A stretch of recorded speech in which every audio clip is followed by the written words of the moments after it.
সম্মানিত দর্শক শ্রোতা, রমাদান আসলে অনেকের মনে অনেক প্রশ্ন জাগে, অনেকে অনেক শায়েখকে অনেক প্রশ্ন করে থাকেন।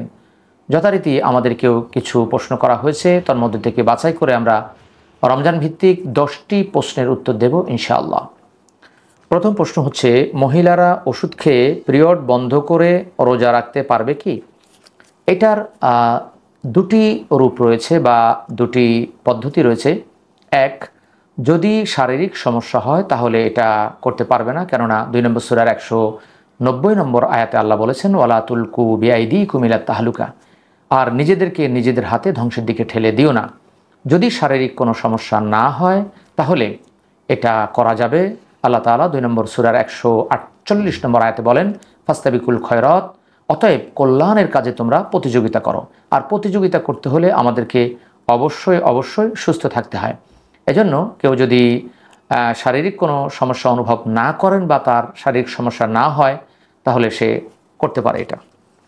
2 নম্বর প্রশ্ন হচ্ছে, রমাদানে শয়তান যদি শিকলে বন্দী থাকে তাহলে মানুষ কিভাবে রমাদানে শয়তানি করে? সহিহ বুখারীর একটি হাদিস রয়েছে, সহিহ মুসলিম 1079 নম্বর হাদিস, ইজা কানা রমাদান ফুতিহাত আবওয়াবুর রাহমা অগুল্লিকত আবওয়াবু জাহান্নামা অসুলসিলাতিশ শায়াতিন।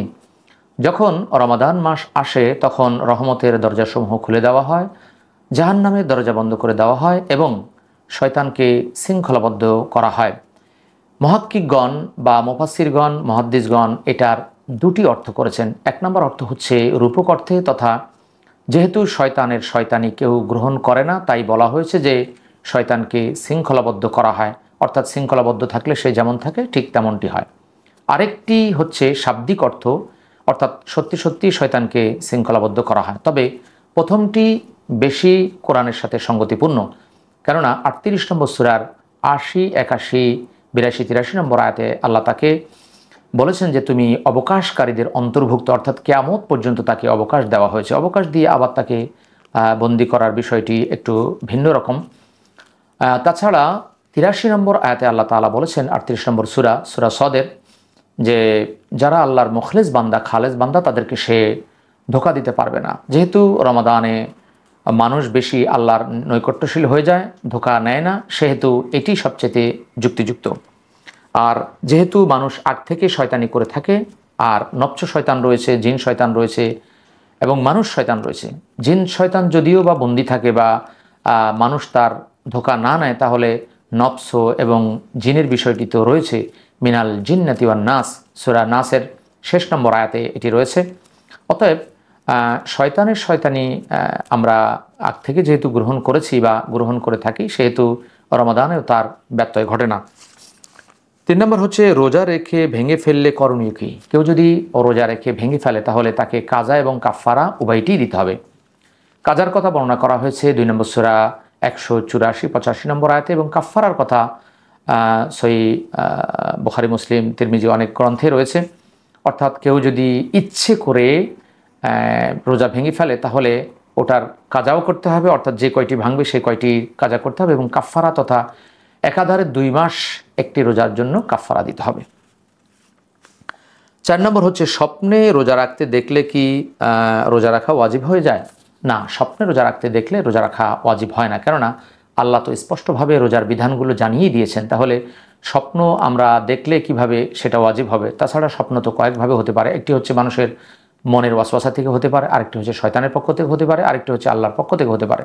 আর যেহেতু এখন কোনো নবী নেই, ওহির দরজা বন্ধ হয়ে গিয়েছে, সেহেতু আমরা জানি না এটা কি সঠিক আল্লাহর পক্ষ থেকে এসেছে না শয়তানের পক্ষ থেকে এসেছে। অতএব রোজার স্বপ্ন যদি কেউ দেখে, রোজা রাখার স্বপ্ন, তাকে রোজা রাখতে হবে না। 5 নম্বর প্রশ্ন হচ্ছে, অসুস্থ ব্যক্তির রোজার কাফফারা কেমন? অসুস্থ ব্যক্তির ধরন হচ্ছে দুটি, একটি হচ্ছে সাময়িক অসুস্থ, একটি হচ্ছে স্থায়ী অসুস্থ। কেউ যদি সাময়িকভাবে অসুস্থ হয় তাহলে সে সুস্থ হওয়ার পরে শুধুমাত্র কাজা করে নেবে। আর যদি স্থায়ীভাবে অসুস্থ হয়, যে এমন অসুস্থ তার ভালো হওয়ার আর কোনো সম্ভাবনা নেই, ক্যান্সারের রোগী বা প্যারালাইজড হয়ে গিয়েছে, সে কথা বলতে পারে না, খেতে পারে না, হাঁটতে পারে না, চলতে পারে না, এমন ব্যক্তির জন্য শুধুমাত্র কাফফারাই যথেষ্ট। 2 নম্বর সূরার 184 এবং 185 নম্বর আয়াত।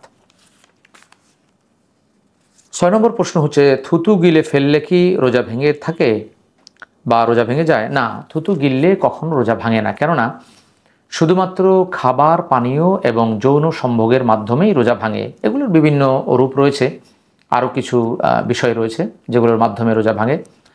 2 নম্বর সূরা 187 নম্বর আয়াতে আল্লাহ তাআলা উল্লেখ করে দিয়েছেন। অতএব থুতু হচ্ছে আমাদের গালের ভিতরের একটা বিষয়, এটা কোনো খাদ্য না, বাইরের কোনো পানীয় বা বাইরের কোনো খাবার না। এজন্য থুতু বরং বারবার ফেললেই এটি মাকরু, কেননা এর মাধ্যমে মানুষের গলা শুকিয়ে যায়।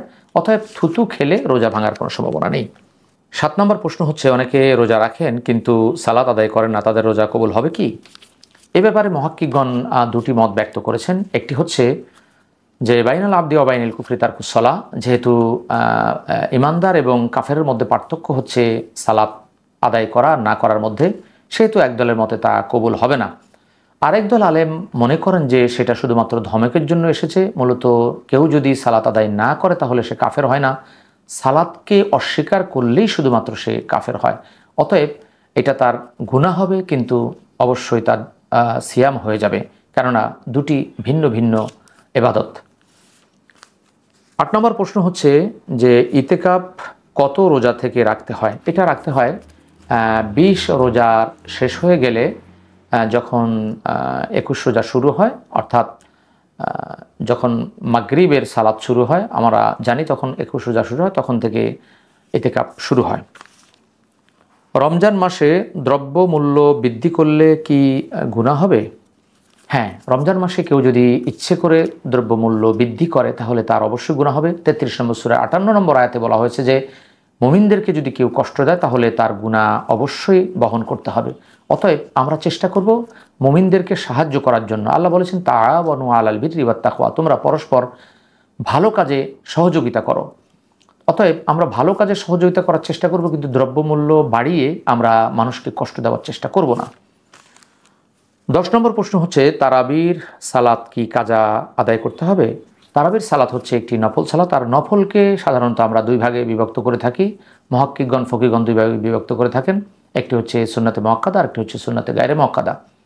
তো এটি হচ্ছে সুন্নতে মুআক্কাদা তথা নফলেরই একটি অংশ। অতএব এটি যদি কেউ আদায় না করে তার কোনো কাজা বা কাফারা কোনোটাই দিতে হবে না।